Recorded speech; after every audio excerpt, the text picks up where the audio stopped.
Today is the 10-year anniversary since Andy Murray won the US Open in 2012, and today is celebrated with a returning clinic against the 24th seed. It was game, set and match Murray. He defeats Francisco Cerundolo in a vintage straight sets victory. So let's go over the reasons which led Murray to the victory. My name's Henry Toohey. It's great to be back covering the fourth major of the year because I took a break over Winston-Salem. And welcome to Post-Match Breakdowns, and subscribe if you love tennis. I'm working really hard to keep growing the channel and producing the best tennis content I can, so subscribing would mean the world. But let's get into it and start off with the serve return dynamic. Cerundolo has some of the biggest firepower off the ground on tour. His weight of shot on both wings is incredible, but especially his forehand, which is probably one of the best in the world. But the shot that lacks power in his game is his serve. His +1 is incredible because he can usually get it onto his forehand, but it was absolutely essential that Murray returned to Cerundolo's backhand, his weaker stroke, and dictate play from there, and we will get into that later. And this match was about the quality of Cerundolo's serve versus the quality of Murray's return. And Murray definitely won that battle, and Cerundolo really struggled in his own service games. And this just happened over and over again, but the first time that Murray's return really took over was in the 1-2 game in the first set. As Murray just, from then on, really started to dial in his return. Just picture perfect ones, right at the feet of Cerundolo, into his backhand. But what really helped Murray with his return was Cerundolo barely making a first serve in that game.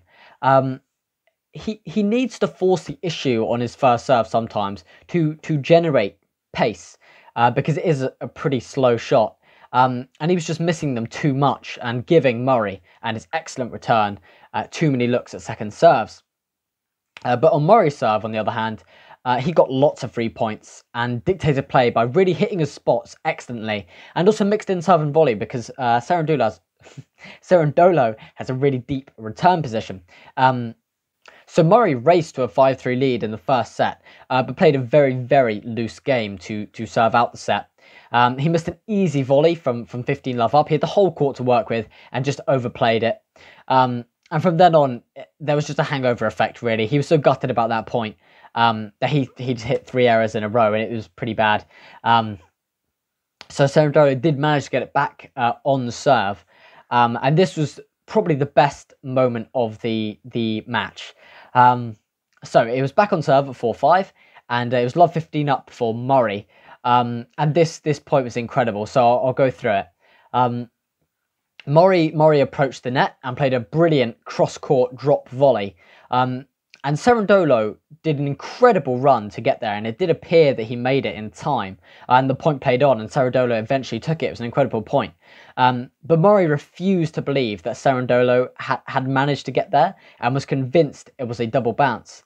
And the replay was shown up on the big screen. The players could see it, the umpire could see it, every fan could see it. It was a double bounce.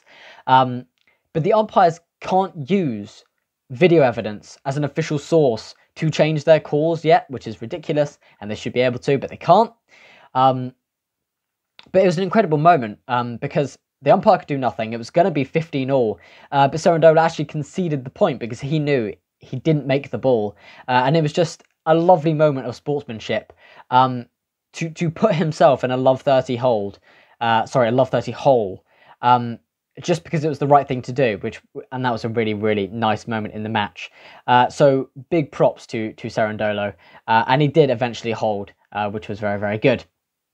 And it did look like it'd be going to a tie-break, but Murray played some excellent tennis, and just the amount of pressure that Murray's return was putting on Cerundolo's serve just eventually broke him down mentally a little bit, as Cerundolo actually double faulted away the first set at 30-40 down. And after an hour, Murray was 1 set to the good. But heading into the second, it was the same again from Murray. He was just playing so well, particularly the return. I'm going to say that so many times in this video. But yeah, Murray had an incredibly fast start. He held to love and broke at 15-40 for a 2-love lead, and was so on it because he really smelt the blood in the water, which was Cerundolo's emotional letdown from losing the first set, because it was a long and physical battle. Which he just lost out on 7-5. So he just lost his focus, and Murray capitalized very, very well. And I'm going to say it again, Cerundolo just couldn't escape Murray's return. He was striking it so well, and just the first serve percentage kept dropping from Cerundolo. So just Murray's confidence was growing, and Cerundolo's was rapidly falling off. He secured the double break and led 5-love in the second set, and by that point had won 7 games in a row. And Cerundolo just had no answers on the return, in the rallies. Murray was fully dictating play with just so much efficiency and class. But Cerundolo actually wasn't done yet, because at 5-1 down, Murray serving for the set. Again, he broke Murray to keep the first set alive. And then suddenly, he kept having these sparks.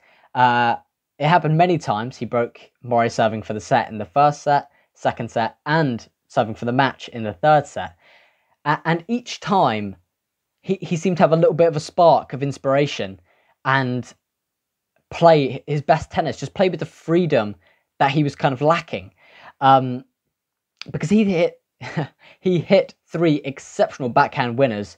And suddenly Murray wasn't really bullying Francisco on that wing anymore, because he'd found a new level, and he needed to keep up that level if he wanted to find his way in this match. And he did manage to get it back to 5-3, but Murray, having secured the double break, which is why it's so important, had his second chance, and he did serve it out 6-3 for a 2-set lead.